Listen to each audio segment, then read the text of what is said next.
Well, all right. Thank you so much, Beth. And, I just want to thank everybody again for, having the chance to come here to Chicago. All the talks and presentations have been excellent, and the hospitality and the work on part of the Chicago comrades of the PSL to put this together has been really great, and I really appreciate being able to add my voice to this conference, which I think has been really good, and where, I've seen so many people stay through both days.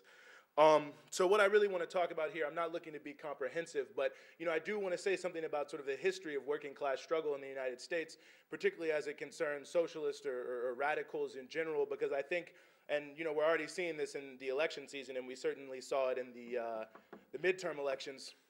The last set of midterm elections in 2010 is this sort of demonization, particularly of socialism or anarchism or anything radical as, anti-American, it's from Russia, it's from Cuba. I mean, it's anything but having any sort of roots in the United States. And really, nothing could be further from the truth in the history of U.S. capitalism. And in fact, there is a long, deep history that there's so much to say about, and I just want to touch on a little bit of it.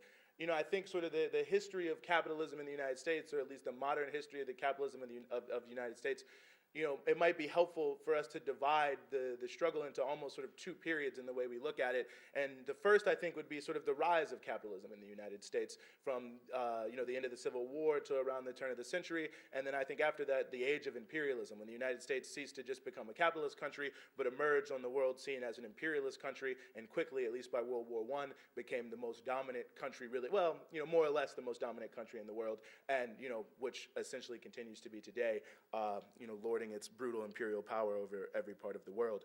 And if being determines consciousness, it's not really that surprising that working class struggle, that's a Marx quote there, if you're wondering where I got that from.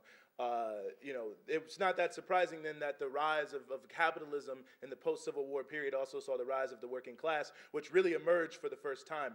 Prior to the Civil War, what you had in the United States was not just primarily an agricultural economy, but an economy where most of the things you needed, you usually made at home, whether it was clothes, food, candles, whatever it was sort of a handicraft economy. After after the Civil War, what you saw start to happen is, the rise of the factory system, the rise of the railroads, the unification of the country to one single capitalist market. Obviously, the country had been growing prior to the Civil War, but it was still more of a collection of regions in a way than a unified national market. And this is what starts to happen, and this is the role that the railroads played, among other things, to be able to bring these things together. And, it's sort of, saying this, it makes me think of being here in Chicago. Chicago as a city, its creation, its genesis is so deeply rooted in the reality of the rise of capitalism in the United States. And that's why in sort of this first period prior to 1900, you see so many of the major working class struggles actually emanating right here in Chicago, and, so many other things. I mean, one thing that's always in the news now and that you hear a lot is all the talk in the financial is derivatives. It's the CDOs and all these other things. It's the derivatives in the financial economy. Well, the derivative was actually invented in Chicago, right here. When people were bringing their goods to market, when you bring an agricultural good, the way you buy it is you base it on the price at the time that the thing is harvested. But the reality is that sometimes the prices change, right, when you bring it to market. And so what happened is people started basing it on futures, which is saying this is the price now and we're buying it at this price. And it was the Chicago Board of Trade that was created in the 1880s that created the first real clearinghouse, if you will, where these various sort of futures transactions were regulated for the very first time. So a lot of the genesis of the financial system in this country, too, also took place here in Chicago, which obviously, if you live here, you can still see because quite a bit of commodities activity still goes on. So Chicago as a city has so much significance in this first set of working class struggles, in particular the 8-hour day struggle, which really in the sort of pre-1900 period was the principal struggle going on amongst working people of all types, because of the intensity of the working day was really unbelievable. I mean, in 1883, the average work week was 6 days a week, 12 to 15 hours a day. And usually when you would change shift, they change you from morning to night, they wouldn't just say, okay, show up tomorrow at a different time. They would expect you to work 24 hours. So from your old shift into your new shift, and then come back the next day and work the new shift again. And so the intensity of the work was, I mean, literally would drive people to kill themselves as And if you read The Jungle, of course, also based here in Chicago, it wasn't just the intensity of the working day, but the danger of so many of these jobs that people were subjected to all of this. And so what you had started to emerge was a movement, really sort of originally maybe something of a spontaneous movement among working people for 12-hour days, 10-hour days, basically a 9-hour day, a mandated day.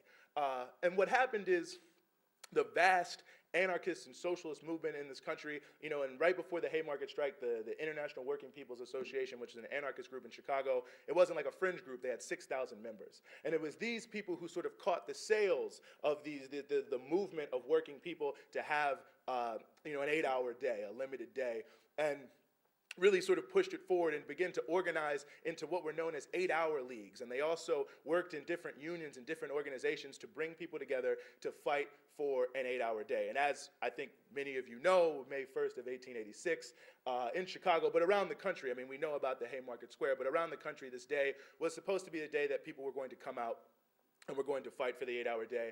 And we know that in Chicago, tens of thousands of people came out struggling for the 8-hour day, and that the Haymarket martyrs, who were the leaders of the 8-hour struggle, who were men and women, black and white, a very diverse group of people, and all radicals were framed up and killed by the state, or at least most of them were, the central leaders were. And this was sort of, they became, martyrs to the labor movement, and inevitably the 8-hour day struggle was actually really sort of drowned in blood as strikes and various demonstrations were brutally suppressed. Someone, I think it might have been Jeff, mentioned yesterday the 1877 Pullman strike, the workers' strike there, which was crushed by tens of thousands of army troops who came in to crush this strike. And that's actually the genesis of the National Guard in this country, is to bring forward this military force based in the United States that would be able to deal with these domestic disturbances, because strikes and things like that, which were illegal, were considered to be unpatriotic, anti-American, and almost the same thing as if like another country came and bombed the United States. I mean, that's essentially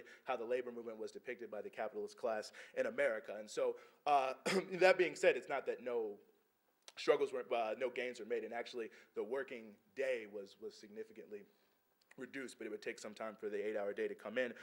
But I think it's just important to note that the central struggle of that time was sort of organized and conceived, and really the backbone of it, by radical individuals, anarchists and socialists who were around the country and all over, in the South and the North and the West, places now, like Idaho, which is like now it's the reddest of the red states, right? Everyone there is like a crazy Tea Party person, is what they would think if you ask someone in the East Coast, because I guess that's just how we are. But the reality of it is that Idaho, like many of these Western states that are now Tea Party strongholds, actually have some of the strongest histories of working class struggles during this time and moving forward. And at the same time that this was going on in the southern part of the country, you had what was known as the farmers' alliances that were forming up mostly on a racial basis because of the history of the South, but also coming together. And they were struggling for a number of various things, more related to the rule day. And, eventually in the 1890s, they linked up with the 8-hour day movement, or the remnants of that movement, and formed the Populist Party, which was able to have a significant amount of success. But, the populist movement was notable because the Civil War coalition of the Republican Party that had overthrown slavery in the South was essentially based on, the big business in the North and the black people in the South. All the Republicans were black. And the difference about the populist movement is what it did is, in relatively significant numbers, it brought in, the poor whites, even some who had been sympathetic to the Confederacy, into this struggle with black Americans, as the Colored Farmers Alliance and the Farmers Alliance came together to form this powerful agrarian movement that recognized immediately that it had its allies in the cities with the labor movement, with groups like the Knights of Labor, which was the first labor organization to ever organize black and white workers side by side. And these were able to come together in what was a powerful movement that, was so challenging to the ruling class in America that in the 1890s, the Democratic Party was actually changed almost their entire program in so many ways to make it look like the populists, so they could try to find a way to use the people's movement to forward their own, interests. And I think, relevant to what I said earlier in regards to Libya, the reality to pay attention to leadership. But, that being said, there's been some interesting things about the populist movement, two things, I think, and really the early labor movement that I think we should take, two things I think we should take with us. I think one is, these movements were powerful, they were strong, but they had one central weakness. They were coming at a time where capitalism was a young system, a system that was new. Many of these things were, things people never really saw before, and looking at the factory system and, looking prior to that, felt that you could go back. And so the whole goal of, both the labor struggle at the time, or a significant part of it, I don't want to say the whole goal, but a significant part of its, central thrust, and certainly of the populist movement, was simply to reform capitalism. Because as a system that really was very young around the world and people didn't know that much about, I think it certainly makes some sense that, people thought that you could sort of reform it out of existence. But they learned a very crucial lesson, and I think our movement has to learn a very crucial lesson too, is that you can't reform capitalism out of existence. You can't reform its basic qualities that lead it to be exploitative. It's a system based on inequality, based on a small group of people exploiting a larger group of people to get everything they have. You can't reform that basic essence of it. And the reaction of the capitalist class to the labor movement in the North and the West, and in the cities in the South, and to the populist movement in the rural areas in the West and the South, was to drown it in blood completely. Now, there is a school of thought that says the only reason that the populist movement and the labor movement failed is because black and white workers were not able to unite.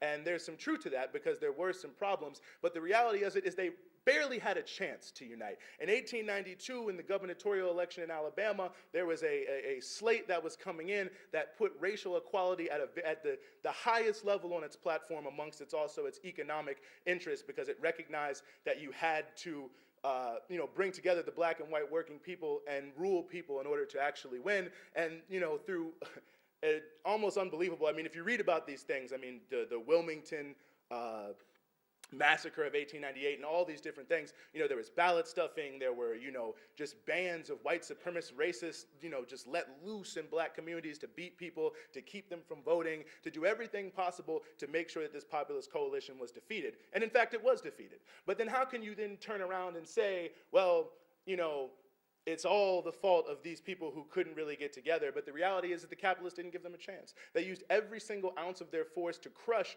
every single possible challenge to their existence in so many ways, particularly cities like Wilmington, states like Alabama, where the multinational character of the movement was really unassailable, and they destroyed it. And I think that's sort of an important thing to realize, is that, as was said many times yesterday, the capitalist class isn't just going to give things up without any struggle, and certainly you can't reform capitalism out of existence, and people learn that, by drowning it in blood. But the other point I want to make about this too, though, is I think the suggestion that it was all about the inability of blacks and whites to unify suggests that, the struggle of Afro-America for self-determination, for equality, is something that could only be successful if white people help it, or that it's white people who move the history, and the black people's only role and their organization's only role in the history of working class people is to be the allies of the white movement. It's just to be a part of that and help them win.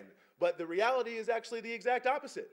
The two most relevant, most momentous changes in America, from a struggle perspective, the Civil War and the Civil Rights Movement, the entire pivot of social change in America was around the struggle of Afro-America for national liberation. Because the reality is that the one nation under God, liberty and justice for all, was a lie.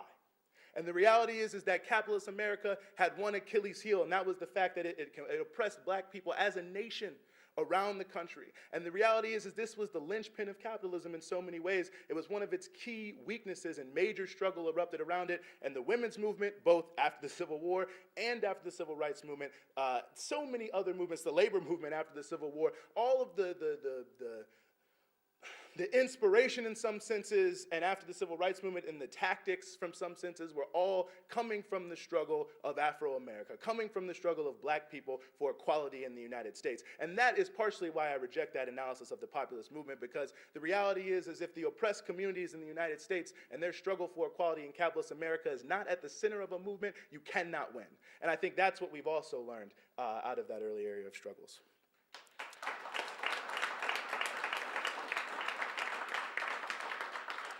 Now, I want to say something quickly here about the age of imperialism, and I won't say a lot because there's so much to say. And like I said, I'm not trying to be comprehensive here. I can't give you a history of the United States. Well, I could, but if you want to stay for like 6 hours, we'll talk about that. I don't know how well I do either, but we'll see.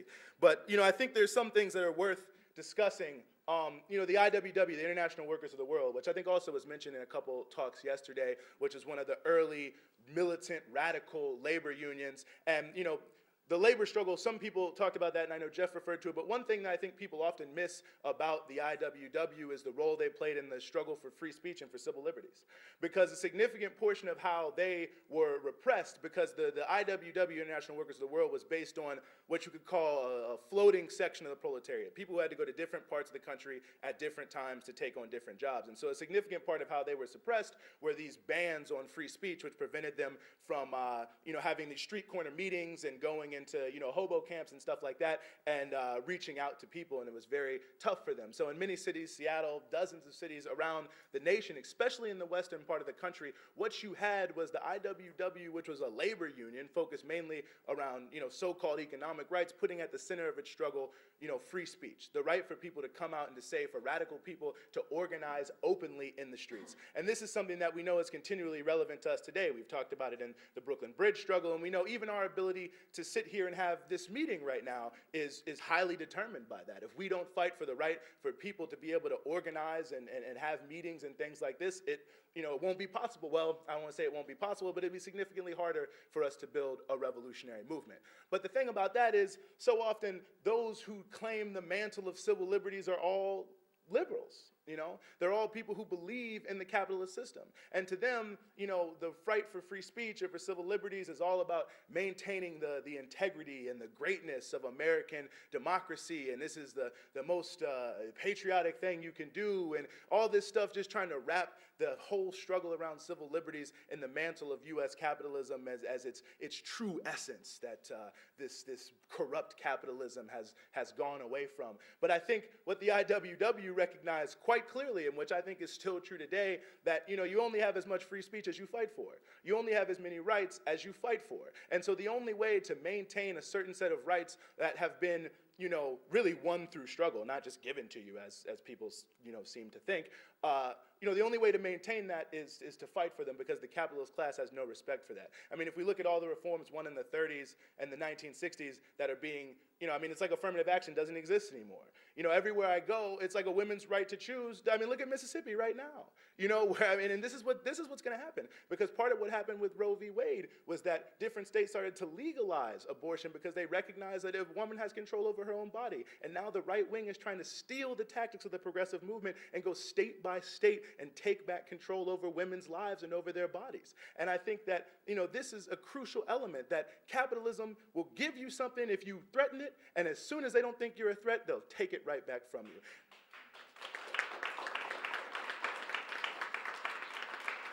And so I think this, as we go forward and as we're dealing with these police brutality cases in the Occupy movement, it's important to realize that our movement, the socialist movement, the radical movement, I said yesterday, radical means concerning the roots. So when I say radical, I mean those who challenge capitalism directly. And I think we have to recognize that our movement has played a key role, a signal role, one of the very first roles in taking these so-called, great American democratic rights and not only proving them not to be rights per se, but also showing that socialists and radicals have an interest and played a role in these things. And I think it's important to do that when other people try to take that from us and say that, we're just totalitarian people and we don't want people to speak and we're against democracy and we don't want people to vote. That's just bullshit. You know what I'm saying? We're more democratic than any of these so-called, liberals or these other groups, the Democrats and so on and so forth. I mean, you have an election system where if you don't have $10 million, you can't run for Senate, and these are the so-called civil libertarians. I think another thing I want to mention is the strike wave of 1919. After World War I, as usually happens after wars, people come back, they're very upset, they just went through this war and they want certain things. And in America in 1919, you had workers coming back from World War I, and they wanted a decent life. They wanted a decent working hours. They wanted a decent wage, and there was a massive, massive wave of strikes, and most notably, of course, the steel strike, which was based right here in Chicago. The center of it was right here in Chicago, and the stockyards as well, that saw a significant uprising. And how did they crush that movement? How did they fight back against labor rising up? The Alien and Sedition Act. What they did is they said, all these radicals are foreigners. They're from another country. They're from Europe somewhere. They speak some sort of crazy language. They're not Americans. They don't value democracy. And they deported thousands of people. They demonized all immigrants. All Irish people were drunken people and Italians were lazy. I mean, everyone had some sort of stereotype, and they were all dangerous, dangerous radicals. And we know about Sacco and Vanzetti, or maybe we don't know, in Boston, two Italian anarchists who were framed up with a murder murder and executed. And this happened to many different people who were either deported, who were framed and sent to jail, or killed by the authorities. And I think for us today, I mean, I think, you know, this is an intelligent crowd. I've been with you all weekend. You can see the direct parallel to what we have today. Because what do they tell you about Latino people?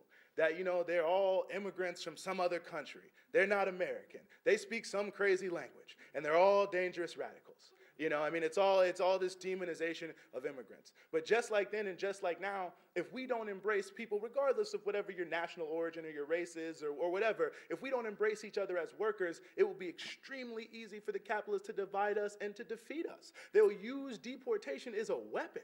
You know, I've seen a picture of the INS going to a guy's house, and the picture is of him opening the door, and they put a MP5, an assault rifle, right in his chest. And it turned out that this guy wasn't even undocumented. You know, but this is one of the most brutal systems. They have these prisons. People don't even know about these INS prisons. Most people don't even know where they are. They hold people for indeterminate amounts of time, for no real charges, in conditions that are essentially just a cattle pen and not fit for humans to live in. They hold you without, you know, contact with your family. I mean, it's almost like a little mini Guantanamo Bay type system for immigrants who are treated as, you know, criminals or something like that, like they aren't human beings. And if we don't fight back against that, especially those of us who are so-called citizens, you know, because we cannot be deported. We can certainly be put in prison, but, you know, the virtue of us being citizens does give us certain rights, you know what I mean? And I think, you know, we've seen this in some cities where there have been, you know, phone trees set up, where when there's raids, people try to come out immediately to support those who have been swept up in these immigration raids. I think we need to build on things like that. I think we need to stand on things like this. In the Civil War and the abolitionist period, you know, the government, what they did is they made the fugitive slave law that said you could come get these slaves. And so the abolitionist movement in the North, what they would do is when the slave catcher would show up, they would run the damn slave catcher out of town. You know, they would go into jails, get fugitive slaves, break them out of jail, and keep them from being sent back into slavery. And I'm not telling anyone to break any laws or anything like that. No, I'm being dead serious. That's not what I'm out here to advocate. But the reality is in that point, the slave catchers were stopped cold, and we need to stop the new new era slave catchers. We need to stop them cold. We need to stop them in their tracks. We need to end this INS, eliminate La Migra. It's nonsense.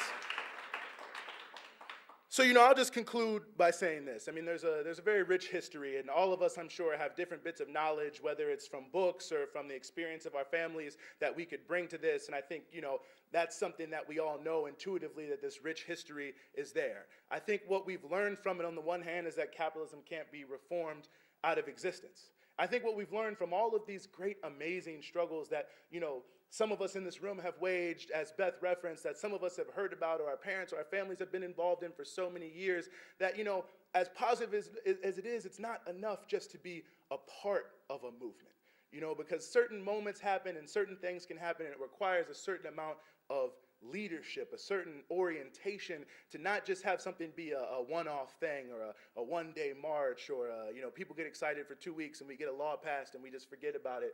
I think what we really need to do is be the tip of the spear of a struggle against capitalism, not just a part of the movement, but the leading part of the movement. You know, in the South African struggle, the armed group of the ANC, Umkhonto we Sizwe, is what they were called. It meant the tip of the spear.